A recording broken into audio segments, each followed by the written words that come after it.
Good afternoon, welcome to special debate. America అధ్యక్షుడు Trump మరోసారి తన వక్రబుద్ధి చూపించారు. భారత్ పట్ల తన వైఖరిని వెళ్లగక్కారు. భారత్ పాక్ ఘర్షణను తానే ఆపానని నిన్న మొన్నటి వరకు పదే పదే చెప్పిన ట్రంప్ ఇప్పుడు భారత్లో ఐఫోన్లను అసెంబుల్ చేయొద్దని సూచించారు. భారత్ కోసం ఆలోచించాల్సిన అవసరమే లేదని, ఆ దేశం తనను తాను చూసుకోగలదని పేర్కొన్నారు. ఇన్నేళ్లు చైనాలో యాపిల్ ఫోన్లను తయారు చేసినా తాను భరించానని ట్రంప్ తెలిపారు. భారత్లో యాపిల్ ఫోన్ల ఉత్పత్తి భారీగా పెంచాలని యోచిస్తున్న వేళ ట్రంప్ వ్యాఖ్యలు సర్వత్రా చర్చనీయాంశంగా మారాయి. And we have Apple, as you know, is coming in. And I had a little problem with Tim Cook yesterday. I said to him, Tim, you're my friend. I treated you very good. You're coming in with $500 billion, but now I hear you're building all over India. I don't want you building in India. You can build in India if you want to take care of India, because India is the highest, one of the highest tariff nations in the world. It's very hard to sell into India. And they've offered us a deal where basically they're willing to literally charge us no tariff. So we go from the highest tariff, you couldn't do business in India. We're not even a top 30 in India because the tariff is so high, to a point where they have actually told us, I assume you too, Scott, you were working on that also, that there will be no tariff, right? Would you say that's a difference? They're the highest and now they're saying no tariff. But I said to Tim, look, we've treated you really good. We put up with all the plants that you built in China for years. Now you got to build us. We're not interested in you building in India. ఇక Trump వ్యాఖ్యలకు సంబంధించి I news ఒక special debate చేపట్టింది. ఈ డిబేట్లో పాల్గొనేందుకు మనకు జయరాం గారు, అదేవిధంగా సాదిక్ గారు జూమ్లో సిద్ధంగా ఉన్నారు. జయరాం గారు, చూస్తున్నాం ట్రంప్ వ్యాఖ్యల ప్రభావం భారత్పై ఎంతవరకు పడుతుంది? అంటే ట్రంప్ తన అక్కసును వెళ్ళగక్కారా భారత్లో? అంటే చైనాను వద్దనుకుని ఎప్పటి నుంచో కూడా యాపిల్ కంపెనీ భారత్ వైపు చూస్తుంది. సో ఎలా చూడాలంటారు ట్రంప్ వ్యాఖ్యల్ని? గురించి నేను ఇప్పుడు కాదు, చాలా సందర్భాల్లో చాలా విధాలుగా. హలో, యా, ఓకే అండి, ఓకే, వినపడుతుంది. Can you here me? yes continue sir. So Trump గురించి ఇప్పుడు కాదు, నేను చాలా సందర్భాలలో చాలా రకాలుగా చెప్పాను. మొన్న మన కళ్ళ ముందే ఉక్రెయిన్ తోని చర్చలు అని చెప్పేసి నేను రష్యాకు ఉక్రెయిన్ కు మధ్యలో పెద్దన్నలాగా వ్యవహరించేసి నేను పంచాయతీని తెంపుతాన్న అతను అక్కడ ఉన్న ఖనిజాల మీద కన్నేసేసి తన బిజినెస్ యాక్టివిటీని పెంచుకోవడం కోసము తన ఎలాంటి స్వాభావిక వ్యక్తిగత మందమా లేదు అనుకుంటే దేశం కోసమో తెలియదు, కానీ మొత్తానికైతే తనకంటూ కొన్ని ప్రయారిటీస్ ఉంటాయి. ఆ ప్రయారిటీని దృష్టిలో పెట్టుకొని మాత్రమే ఉక్రెయిన్ తోని చర్చలన్నీ మొదలు పెట్టేసిండు. ఉక్రెయిన్ పిలిపించేసి ఆ ప్రెసిడెంట్ ని, జెలెన్స్కీని పిలిపించి జనరల్ గా ఇంటికి వచ్చిన శత్రువును కూడా అవమానించకూడదు అనేది ఇండియా సంప్రదాయము. అలాంటిది మనిషి సంప్రదాయం, ఇండియా కాదు, ఈవెన్ మనిషి అయి పుట్టినవాడు ఏ దేశంలో ఎక్కడున్నా కూడా, నేను అమెరికాలో కూడా ఉన్నాను, ఆస్ట్రేలియా చూశాను, ఇతర చాలా దేశాలు తిరిగాను, కానీ ఏ దేశం పోయినా కూడా ఇంటికి పోతే చాలా లవబుల్ గా రిసీవ్ చేసుకుంటారు, అందులో డౌట్ ఇలా. అట్లా రిసీవ్ చేసుకునే వ్యక్తి రిసీవ్ చేసుకోవాల్సిన పోయి వచ్చిన వ్యక్తిని అవమానించటం, ప్రెసిడెంట్ వైస్ ప్రెసిడెంట్ అవమానించి మాట్లాడటము, అక్కడ మాకేమొస్తుంది, మీరేమిస్తారు, మీరేమి అనే విధంగా తను మాట్లాడటం అనేది అవమానం. ఇప్పుడు అదే విధంగా ఇక్కడ కూడా ఇండియా పాకిస్తాన్ అంశాల్లో కూడా ట్రంప్ ఆ డ్రామాని ప్లే చేస్తాడని నేను ఒక నియర్ బై ఒక 10 days నుంచి జయరాం గారు ప్రతిరోజు నేను చెప్తూనే ఉన్నాను. జయరాం గారు, మీరు చెప్పిన వ్యాఖ్యల్ని నెటిజన్లు కూడా భారీ ఎత్తున విమర్శలు చేస్తున్నారు. రష్యా ఉక్రెయిన్ యుద్ధాన్ని ఆపుతానని చెప్పి పిలిపించి బెదిరించిన మీరు భారత్ పాక్ మధ్యలో యుద్ధాన్ని ఆపారా అని చెప్పి నానా రకాలుగా సెటైర్లు వేస్తూ ఉన్నారు.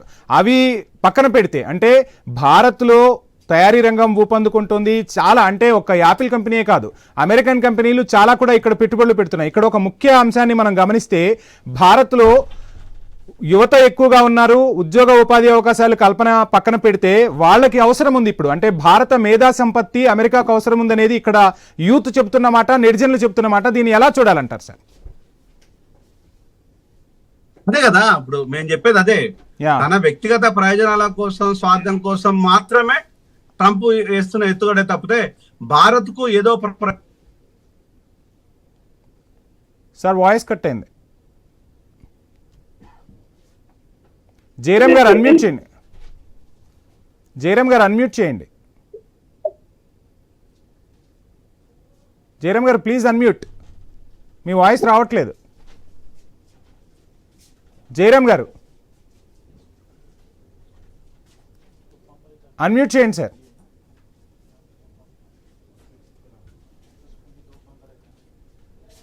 జయరామ్ గారు మీ వాయిస్ రావట్లేదండి, అన్మ్యూట్ చేయండి.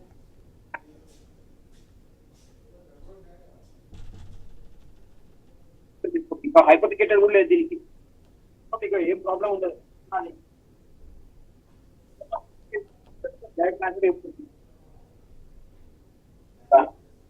మేము ఫాలో చేసుకుంటాం లేదు, దాని గురించి ప్రాబ్లం లేదు.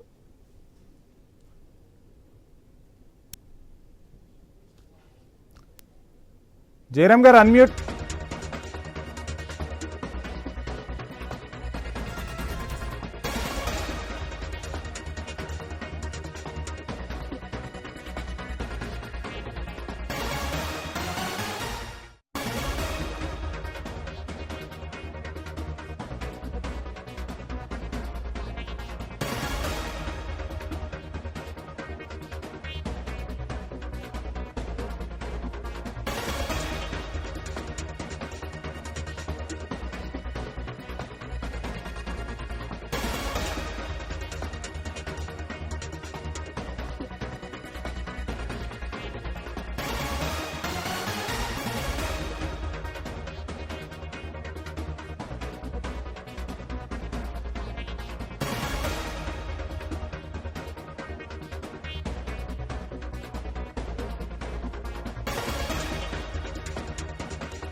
మొత్తంగా అమెరికా అధ్యక్షుడు ట్రంప్ మరోసారి తన వక్రబుద్ధిని చూపించారు.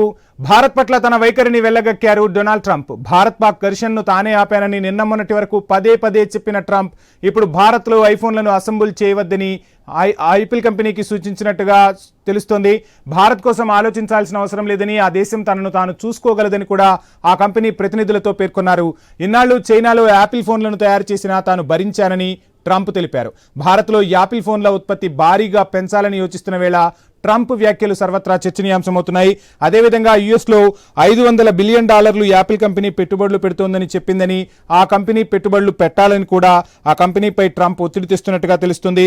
ఇక భారత్పై అనవసరమైన నిందలు కూడా మోపుతున్నారు. అత్యంత టారిఫ్లు ఎక్కువగా ఉండే దేశం ఏదైనా ఉందంటే అది భారత్ అనే కూడా ఈ సందర్భంగా ట్రంప్ వ్యాఖ్యానించినట్టుగా తెలుస్తుంది. మొత్తంగా తన వక్రబుద్ధిని అయితే డొనాల్డ్ ట్రంప్ చూపించారు. ఒక రకంగా చెప్పాలి అంటే అగ్రరాజ్యం అమెరికాతో భారత్ నేడు పోటీ పడుతుంది. ప్రపంచ దేశాలన్నింటికీ కూడా దిక్సూచిగా మారుతుంది. నిన్న మొన్నటి వరకు అగ్రరాజ్యం అమెరికా అని చెప్పుకున్న పరిస్థితులు క్రమక్రమంగా కనుమరుగవుతున్న వేళ అమెరికా కొంత సెల్ఫ్ డిఫెన్స్లో పడినట్టుగా తెలుస్తుంది. ఈ నేపథ్యంలోనే భారత్లో పెట్టుబడులు ఎక్కువగా వస్తే భారత్ అభివృద్ధి చెందుతుంది. ఇప్పటికే రానున్న రోజుల్లో ప్రపంచంలోనే 3వ అతిపెద్ద ఆర్థిక వ్యవస్థగా భారత్ అవతరించబోతుంది అనేది తాజా గణాంకాలు చెబుతున్నాయి. వీటన్నింటిపై అక్కసు వెళ్లగక్కే ప్రయత్నం అయితే చేస్తున్నారు. బ్యాక్గ్రౌండ్ ఏదో భారత్పై ఒక కుట్ర జరుగుతున్నట్టుగానే మనం ఈ వ్యాఖ్యలను అయితే చూడాలి. ఎన్ని కుట్రలు చేసినా, ఎన్ని కుతంత్రాలు చేసినా భారత్లో యువత ఉన్నారు, స్కిల్డ్ పీపుల్ ఎక్కువగా ఉంటారు, కష్టాన్ని నమ్ముకుంటూ ఉంటారు. కాబట్టి కంపెనీలు ఖచ్చితంగా ఇక్కడికి వస్తాయి. నెటిజన్లు కూడా తీవ్ర విమర్శలు గుప్పిస్తూ ఉన్నారు. అత్యంత టారిఫ్లు భారత్ విధిస్తే కంపెనీ అన్నీ చూసుకున్న తర్వాతే ఇక్కడ పెట్టుబడులు పెడుతుంది. ఎక్కడ టారిఫ్లు ఎక్కువగా ఉన్నాయి, అక్కడ ఆ కంపెనీలకు ప్రోత్సాహకం ఏమిస్తూ ఉన్నారు, మ్యాన్ పవర్ అనేది సమృద్ధిగా ఉందా లేదా, ఇన్ టైంలో వాళ్ళ ప్రొడక్ట్ అనేది బయటకు వస్తుందా లేదా, ఇవన్నీ కూడా క్యాలిక్యులేట్ చేసుకున్న తర్వాతే కంపెనీస్ పెట్టుబడులు పెడతాయి. మనం వెళ్ళి పిలవగానే ఏ కంపెనీ కూడా రాదు. ఈరోజు భారత్లో కంపెనీలు పెట్టేందుకు చాలా కంపెనీలు కూడా ఉవ్విళ్ళూరుతున్నాయి. ఒక్క అమెరికాలోని కంపెనీలే కాదు, ప్రపంచం చూపు మొత్తం కూడా భారత్పై ఉంది. ఇప్పుడు భారత్ అతిపెద్ద మార్కెట్ అయింది. ఒక రకంగా చెప్పాలంటే ఈరోజు ఏ దేశమైనా ఆర్థికంగా నిలబడాలి అంటే భారత్ సపోర్టు తప్పనిసరిగా తీసుకోవాల్సిన పరిస్థితులు కనిపిస్తున్నాయి. భారత్ మార్కెట్ అనేది చాలా హ్యూజ్ అయిపోయింది. ఈ మార్కెట్లో వాళ్ళ కంపెనీస్ పెట్టుబడులు పెట్టడం, ఇక్కడ ఉత్పత్తులు చేయడం కోసం అన్ని కంపెనీలు కూడా ఉవ్విళ్ళూరుతున్న పరిస్థితులు చూస్తున్నాం. ఈ నేపథ్యంలో డొనాల్డ్ ట్రంప్ వ్యాఖ్యలైతే సర్వత్రా చర్చనీయాంశంగా మారిపోయాయి. సో ట్రంప్ ఒక యాపిల్ కంపెనీనే కాదు, ఈ మాటల ద్వారా చాలా కంపెనీలను భయపెట్టే ప్రయత్నం అయితే చేస్తున్నారు. ముఖ్యంగా అమెరికన్ ఫస్ట్ అనే నినాదంతో ట్రంప్ ఈసారి అక్కడ పగ్గాలు చేపట్టారు. అమెరికా పైకి ఆర్థికంగా బలంగా కనపడుతున్నా మాత్రం అక్కడ ఆర్థిక పరిస్థితి అయితే అగమ్యగోచరంగానే ఉంది. మేకపోతు గాంభీర్యాన్ని ప్రదర్శిస్తున్నట్టుగా కూడా తాజా గణాంకాలు అయితే చెప్తున్నాయి. ఈ నేపథ్యంలో అమెరికా ఆర్థికంగా వృద్ధి చెందుతోంది, ఆర్థికంగా వృద్ధి చెందాలి, అక్కడి వారికి ఉపాధి కల్పించాలి అంటే చాలా కంపెనీలు అక్కడ పెట్టుబడులు పెట్టాలన్న రీతిలో ట్రంప్ చూస్తున్నారు. ఇక భారత్లోని ఉద్యోగులపై, భారత్లోని విద్యార్థులపై కూడా ట్రంప్ ఇటీవల వ్యాఖ్యలు చేస్తున్నారు. ఒకవైపు భారత్తో స్నేహబంధాన్ని కొనసాగిస్తూనే అవసరమైనప్పుడు కత్తులు దూవుతూ ఉన్నారు. ఆ కత్తులను కడుపులో కత్తులు పెట్టుకొని పైకి మాత్రం మాట్లాడుతున్నారు.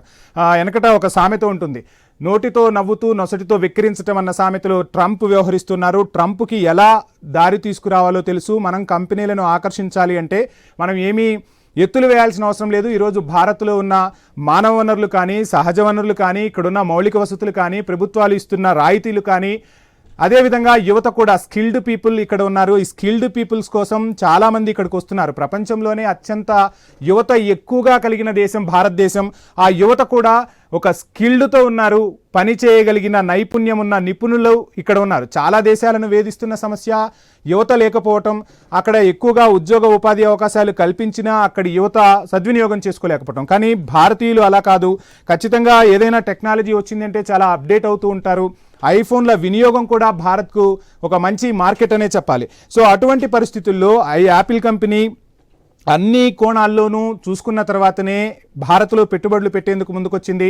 తర్వాత చైనాలో ఇంతకుముందు ఎక్కువగా ఐఫోన్ ఉత్పత్తులు జరిగేవి. ఐఫోన్ అడ్డాగా చైనా ఉండేది. తర్వాత పరిస్థితులు మారిపోయాయి. భారత్ ఇచ్చిన రాయితీలు కావచ్చు, భారత్లో ఉన్న పరిస్థితులు కావచ్చు, భారత్లో ఉన్న స్థిర ప్రభుత్వాలు కావచ్చు, భారత ప్రభుత్వం తీసుకుంటున్న నిర్ణయాలు కావచ్చు, ప్రపంచ దేశాలు భారత్ వైపు చూడటంతో యాపిల్ కంపెనీ కూడా భారత్లో పెట్టుబడులు పెట్టేందుకు ముందుకొచ్చింది. ఒక యాపిల్ కంపెనీయే కాదు, ఈ యాపిల్ కంపెనీ విషయాన్ని పక్కన పెడితే ఇంతకుముందు చిప్ల తయారీకి సంబంధించి కూడా భారత సర్కార్ వివిధ దేశాలతో ఒప్పందాలు చేసుకునే టైంలో కూడా అమెరికా కలవరపాటుకు గురైంది. ఈరోజు చిప్ లేనిదే ఏది కూడా ఏ ప్రొడక్ట్ కూడా బయటికి రాని పరిస్థితి. కార్లలోనూ చిప్స్ యూస్ చేస్తాం, మొబైల్స్ యూస్ చేస్తాం, ఇంకా కంప్యూటర్స్లో యూస్ చేస్తాం. రకరకాలుగా ఈరోజు ఎలక్ట్రానిక్ చిప్స్ అవసరం ఉన్న పరిస్థితుల్లో ప్రపంచ దేశాల నుంచి దిగుమతి చేసుకునే దానికన్నా ఇక్కడ ఆ కంపెనీస్కి మనము ఫెసిలిటీస్ ఇవ్వటం ద్వారా ఖచ్చితంగా రానున్న రోజుల్లో ఆ కంపెనీస్ కూడా వస్తే ఇక్కడ యువతకి ఉపాధి పెరుగుతుంది. అట్ ది సేమ్ టైం మనకు ప్రొడక్టివిటీ అనేది పెరుగుతోందని చెప్పి కంపెనీస్తో భారత సర్కార్ ఒప్పందాలు చేసుకుంటుంటే ఆ చిప్ కంపెనీ తయారీకి సంబంధించి కూడా అడ్డంకులు సృష్టించింది అగ్రరాజ్యం. సో ఏది ఏమైనా ఎవరు ఎన్ని అడ్డంకులు సృష్టించినా రానున్న రోజుల్లో భారత్ ధీటుగా ఎదుగుతుంది. ఇక్కడ మేక్ ఇన్ ఇండియా నినాదంతో ముందుకు పోతోంది. నిన్న మొన్నటి వరకు చూసాం పాకిస్తాన్తో ఆయుధ యుద్ధం సంబంధించి కూడా, ఆయుధ తయారీకి సంబంధించి కూడా మన శక్తి సామర్థ్యాలను ప్రపంచం చూసింది. ఒక్కసారిగా భారత శక్తి సామర్థ్యాలను చూసిన ట్రంప్ ఏ విధంగా రియాక్ట్ అవ్వాలో తెలియక ఇట్లా యాపిల్ కంపెనీకి సంబంధించి కూడా మాట్లాడారనే విషయాలు కూడా నెట్టింట వైరల్ అవుతున్నాయి. భారత్లో ఐఫోన్లను అసెంబుల్ చేయవద్దు, భారత్ కోసం ఆలోచించాల్సిన అవసరం లేదు, భారత్ తన శక్తి సామర్థ్యాలను తను చూసుకోగలదని అమెరికా అధ్యక్షుడు ట్రంప్ కీలక వ్యాఖ్యలు చేశారు. ఖచ్చితంగా స్వాగతించదగ్గ పరిణామమే. భారత్ ఖచ్చితంగా తన శక్తి సామర్థ్యాలను చూసుకోగలదు, తన శక్తికి ఏ విధమైన చేయాలో అది చేయగలదు. ప్రపంచానికి కరోనా టైంలో కూడా మనం ప్రపంచానికి మెడిసిన్ అందించాం. ఒక పక్క ప్రపంచ దేశాలన్నీ అల్లాడిపోతూ ఉంటే ప్రపంచ దేశానికి ఆ రోజు పెద్దన్న అయింది భారత్. ఇప్పటి వరకు కూడా అమెరికా అగ్రరాజ్యం అని చెప్పుకుంటూ ఉంటాం. కానీ రానున్న రోజుల్లో భారత్ ఎక్కడ అగ్రరాజ్యంగా అవతరించబోతుందో అని చెప్పి ఎన్ని కుయుక్తులు పన్నాలు అన్ని కుయుక్తులు నిన్న మొన్నటి వరకు అమెరికా పన్నుతూనే వచ్చింది. ఒకవైపు స్నేహహస్తం అందిస్తూనే వెనక వెన్నుపోటు పొడుచున్న సందర్భాలు మనం చూస్తూనే ఉన్నాం. పాకిస్తాన్కు ఏ విధంగా ఆర్థిక సాయం చేసిందో కూడా చూస్తున్నాం. ఇప్పుడు ఏకంగా కుండబద్దలు కొట్టినట్టు భారత్లో ఐఫోన్లను అసెంబుల్ చేయవద్దు, భారత్కు అమెరికన్ కంపెనీలు ఎక్కువగా రావద్దు అని చెప్తూ ఉన్నారు. ఇక చూస్తే ముఖ్యంగా మన హైదరాబాద్ కూడా ఇప్పుడు ఐటీ ఉత్పత్తుల్లో చాలా ముందంజలో ఉంది. ఇక తాజా గణాంకాలు చూస్తే మనం భారత్లోనే టాప్ ప్లేస్లో ఉండిపోతున్నాం. సో ఇటువంటి ఐటీ ఉత్పత్తులు కూడా అమెరికాకు ఎక్కువగా చేస్తూ ఉన్నాం. సో ఇక్కడ యువత నైపుణ్యంతో పనిచేస్తూ ఉన్నారు. స్కిల్డ్ పీపుల్ ఇక్కడ ఉంది. ప్రపంచంలోనే ఏ దేశానికి లేని ఒక అద్భుతమైన వనరు యువశక్తి అనేది భారత్ సొంతం. సో అందుకోసమే కంపెనీలు ఇక్కడికి వస్తున్నాయి. ఇక మనం ముఖ్యంగా చూస్తే అత్యంత టారిఫ్లు విధిస్తున్నారు. అత్యంత టారిఫ్లు భారత్లో ఉంటాయి కాబట్టి యాపిల్ కంపెనీ ఇక్కడకు రావద్దు అనేది ట్రంప్ చెప్తున్న వాదన. సో దీన్ని ఖచ్చితంగా యాపిల్ కంపెనీ పరిశీలిస్తుంది. ఎందుకు అంటే ఇక్కడ వనరులు ఏ విధంగా ఉన్నాయి, ప్రభుత్వం ఎంత రాయితీలు ఇస్తుంది, చైనా కన్నా భారత్లో ఉత్పత్తి చేయడం వల్ల ఆ కంపెనీ లాభాలు ఎంత పెరుగుతాయి, అదేవిధంగా ఐఫోన్ మార్కెట్ అనేది ఎంత పెరుగుతూ ఉంది, అన్ని అంశాలను కూడా తీసుకోవచ్చు. కరోనా టైంలో లాక్డౌన్ విధించారు. లాక్డౌన్ విధించిన తర్వాత కూడా చాలా కంపెనీలు అక్కడ చైనాలో కుదేలైపోయాయి. ఒక రకంగా చెప్పాలంటే చైనా ఆర్థిక వ్యవస్థ కుదేలైపోయింది. చైనాలో రియల్ ఎస్టేట్ రంగం అనేది ఒక మెయిన్ రంగంగా చెప్తారు, ఆ ఆర్థిక వ్యవస్థకు ఒక పునాదిగా చెప్తారు. అటువంటి చైనా ఆర్థిక వ్యవస్థ రియల్ ఎస్టేట్ రంగం కుదేలైపోవడంతో కరోనా తర్వాత చైనా ఆర్థికంగా కుదేలైపోతున్న పరిస్థితులు చూస్తున్నాం. అక్కడ కంపెనీలన్నీ కూడా అంటే చైనాలో ఏవైతే పెట్టుబడులు పెట్టారో ఆ కంపెనీలన్నీ కూడా ఒక మంచి ప్లేస్, ఒక సేఫెస్ట్ ప్లేస్, ఒక రాజకీయ స్థిరత్వం విషయంలో కావచ్చు, స్కిల్డ్ పీపుల్ విషయంలో కావచ్చు, మౌలిక వసతుల విషయంలో కావచ్చు, ప్రపంచ మార్కెట్ను ఆకర్షించే విషయంలో ఒక సేఫెస్ట్ ప్లేస్ ఏది అంటే ఈరోజు ప్రపంచ దేశాలన్నిటికీ కూడా భారత్ అయింది. అందుకోసమే భారత్ వైపు ప్రపంచ దేశాలన్నీ కూడా చూస్తున్నాయి. ప్రపంచంలో ఉన్న మేటి కంపెనీలన్నీ కూడా భారత్లో పెట్టుబడులు పెట్టేందుకు వీళ్ళూరుతున్నాయి. అది ఆ కంపెనీల స్వార్థం కూడా. ఇక్కడ స్కిల్డ్ పీపుల్ ఉన్నారు, ఆ స్కిల్డ్ పీపుల్తో వర్క్ చేయించుకోవటం వల్ల ఆ కంపెనీ ప్రొడక్టివిటీ అనేది పెరుగుతుంది. దానికోసమే చాలా కంపెనీలు ఈరోజు ఇక్కడ చూస్తున్నాయి. ట్రంప్ వ్యాఖ్యలు చేసినంత మాత్రాన భారత్కి ఏం ఫరక్ పడదు. భారత విదేశాంగ విధానం చాలా స్ట్రాంగ్గా ఉంది, పారిశ్రామిక విధానం చాలా మెండుగా ఉంది. బడ్జెట్లో పరిశ్రమలకు సంబంధించిన కేటాయింపులు ఏ విధంగా చేయాలో ఆ విధంగా చేస్తూ ముందుకు వెళ్తూ ఉన్నాం. మేక్ ఇన్ ఇండియా నినాదంతో ప్రపంచ దేశాలకే ఆదర్శంగా నిలుస్తూ ఉన్నాం. ప్రపంచంలో ఏ వస్తువు అయినా సరే ఇక భారత్లోనే ఎగుమతి అవ్వాలి. చిప్స్ కానివ్వండి, కంప్యూటర్స్కి సంబంధించి కానివ్వండి, ఫార్మాకి సంబంధించి కానివ్వండి, ప్రతి రంగంలో, ఆటోమొబైల్ రంగంలో కూడా భారత్ దూసుకుపోతోంది. అంతా అక్కడి వరకు ఎందుకు, మనం ముఖ్యంగా మాట్లాడుకుంటే ట్రంప్కు మిత్రుడైనటువంటి ఎలన్ మస్క్ టెస్లా కంపెనీ కూడా భారత్లో పెట్టుబడులు పెట్టేందుకు ఉవ్విళ్ళూరుతుంది. భారత మార్కెట్ను క్యాచ్ చేసేందుకు ఎలన్ మస్క్ ఎన్నో ఎత్తులేస్తూ ఉన్నారు. సో వీటన్నింటినీ ఆపటం ట్రంప్ వల్ల అవుతుందంటే ఖచ్చితంగా కాదనే చెప్తున్నారు అంతర్జాతీయ విశ్లేషకులు. ఈరోజు భారత్ అనేది ప్రపంచానికి ఒక సేఫెస్ట్ మార్కెట్. గ్లోబల్ మార్కెట్లు మొత్తం కూడా ఎటు చూస్తున్నాయంటే భారత్ వైపు చూస్తున్నాయి. భారత్లో చిన్న అలజడి రేగినా ప్రతిదీ నిశితంగా గమనిస్తున్నాయి. భారత స్టాక్ మార్కెట్లలో ఏం జరుగుతుందో తెలుసుకుంటున్నాయి. భారత్ ఏ విధంగా పెట్టుబడులు పెడుతుందో చూస్తున్నాయి. ఇక ఇదే అంశానికి సంబంధించి మనకు ఫుల్ డీటెయిల్స్ అందించేందుకు మా ఇన్పుట్ ఎడిటర్ శ్రీకాంత్ జాయిన్ అవుతున్నారు. శ్రీకాంత్, చూస్తున్నాం ట్రంప్ కొన్ని కీలక వ్యాఖ్యలు చేశారు. వాటిని కీలక వ్యాఖ్యలు అనే దానికన్నా భారత్పై అక్కసు వెళ్ళగక్కుతున్నారని చెప్పొచ్చు. అంటే కడుపులో కత్తులు పెట్టుకొని ట్రంప్ వ్యాఖ్యలు చేస్తున్నారు. సో ట్రంప్ వ్యాఖ్యలు చేసినంత మాత్రాన భారత్లో పెట్టుబడులు తగ్గుతాయా, ఏం చెప్తారు? వంశీ, ట్రంప్ను నిజానికి మనమే కాదు ప్రపంచం కూడా పెద్ద పట్టించుకునేటువంటి పరిస్థితులు లేదు. ట్రంప్ చేసినటువంటి కామెంట్స్ మీద ట్రంపే యూటర్న్ తీసుకున్నారు. నేను భారత్ కి పాకిస్తాన్ మధ్య యుద్ధం ఆపలేదు, కేవలం సలహా మాత్రం ఇచ్చామని చెప్తున్నారు. అయితే నిన్న ఏదైతే ఆపిల్ సీఈఓని కలిసిండో ట్రంప్ ఒక సందర్భంలో, ఆ సమయంలో అయితే విషయం ఏంటంటే భారతదేశం నుంచి ఐఫోన్ ఎక్స్ మ్యానుఫ్యాక్చరింగ్ 50% భారతదేశంలో ఉంది. అమెరికాలో కొంటున్నటువంటి ప్రతి ఫోను భారతదేశం నుంచే మ్యానుఫ్యాక్చరింగ్ జరుగుతుంది. So iPhone Apple company completely 50% భారతదేశంలో ఉంటే మిగతా ఈ Apple watches and coming of ఈ ఐపాడ్స్ ఉంటాయి కదా, ఇది మాత్రం వియత్నాం నుంచి జరుగుతూ ఉంటాయి. సో ఇట్లా నేపథ్యంలో ట్రంప్ యాపిల్ సీఈఓతో కలిసినటువంటి క్రమంలో భారతదేశం తనని తాను చూసుకుంటుంది, మీరు మాతో కలిసి పనిచేయండి, మా దగ్గర మ్యానుఫ్యాక్చరింగ్ యూనిట్ పెట్టండి అని చెప్పేసి ట్రంప్ చేసినటువంటి కామెంట్స్. సో ఇట్లా నేపథ్యంలో ట్రంప్ తన అక్కసు వెలగక్కారు.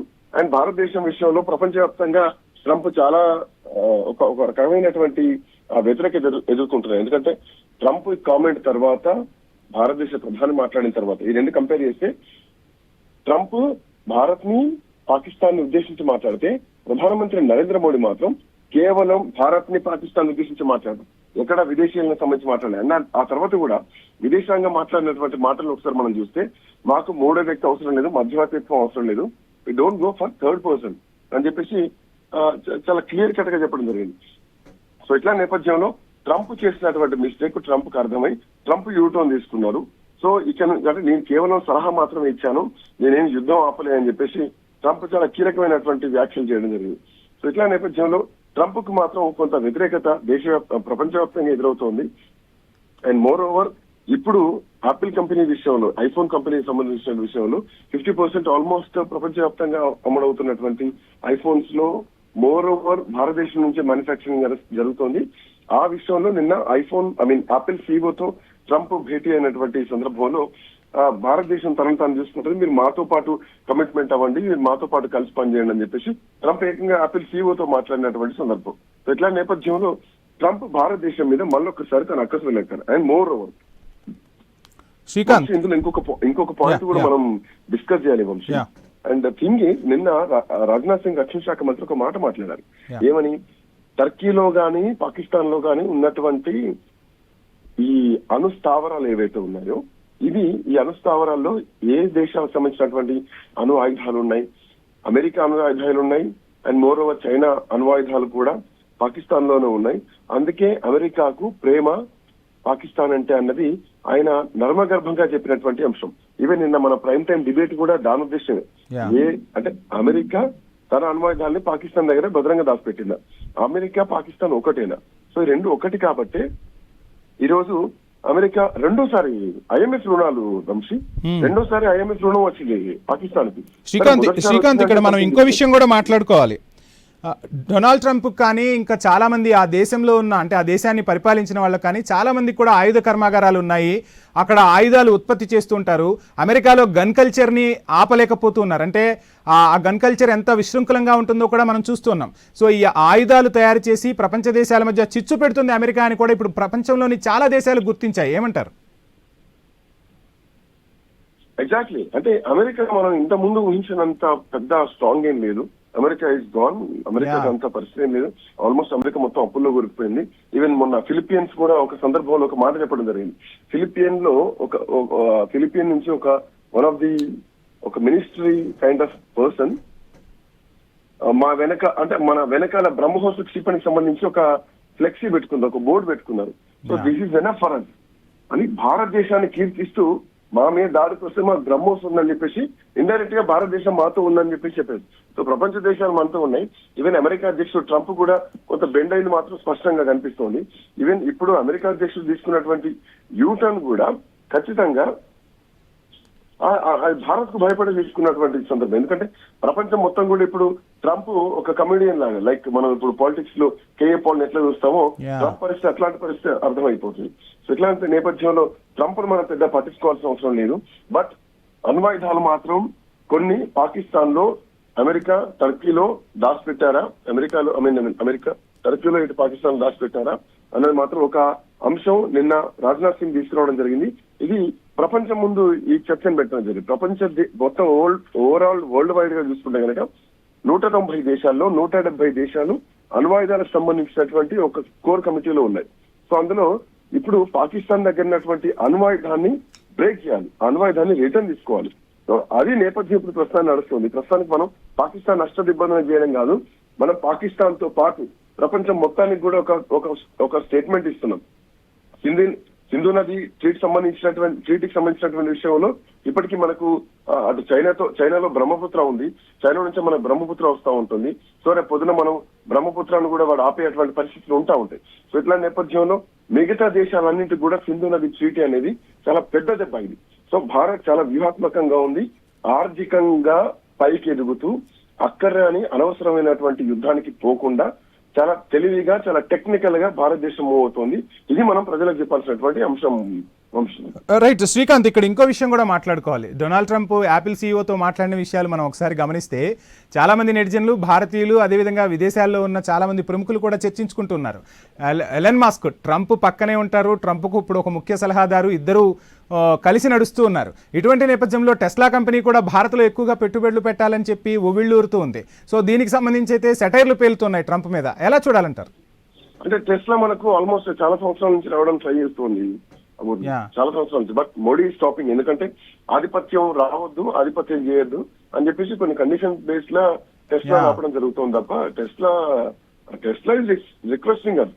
మనల్ని టెస్లా రిక్వెస్ట్ చేస్తుంది భారత్ లో మ్యానుఫ్యాక్చరింగ్ కంపెనీలు పెట్టాలని చెప్పడానికి టెస్లాను ఎక్కువ రిక్వెస్ట్ చేస్తున్నటువంటి పరిస్థితి. సో టెస్లా భారత్ లో అడుగు పెడితే ఎట్లాంటి పరిస్థితులు ఉంటాయో మనకు తెలుసు. బట్ బిఫోర్ దట్ టెస్లాకు ఉన్నటువంటి అమెరికా ఉన్నటువంటి నేపథ్యంలో, కొన్ని దౌత్య సంబంధాల నేపథ్యంలో మాత్రమే టెస్లా భారత్ లోకి అడుగు పెట్టడానికి ఆలోచించాల్సినటువంటి పరిస్థితి. ఈవెన్ గతంలో కూడా, ఈవెన్ తెలంగాణ గవర్నమెంట్ లో కూడా అప్పుడు కేటీఆర్ కూడా టెస్లాను ఇన్వైట్ చేయడం జరిగింది. బట్ టెస్లా వస్తే ఒక రాజ్యాధికారం దిశగా వాళ్ళు పోతారన్నటువంటి ఉద్దేశంతో మాత్రం టెస్లా ప్రస్తుతానికి ఆగుతున్నటువంటి పరిస్థితి అయితే కనిపిస్తుంది. సో వాట్ ఎవర్, ఇప్పుడు ఎవరైనా ఇన్వెస్ట్మెంట్ కోసం వస్తే భారతదేశంలో ఇన్వెస్ట్మెంట్ చేయొచ్చు, కానీ అహంకారం. Right, thank you Srikanth.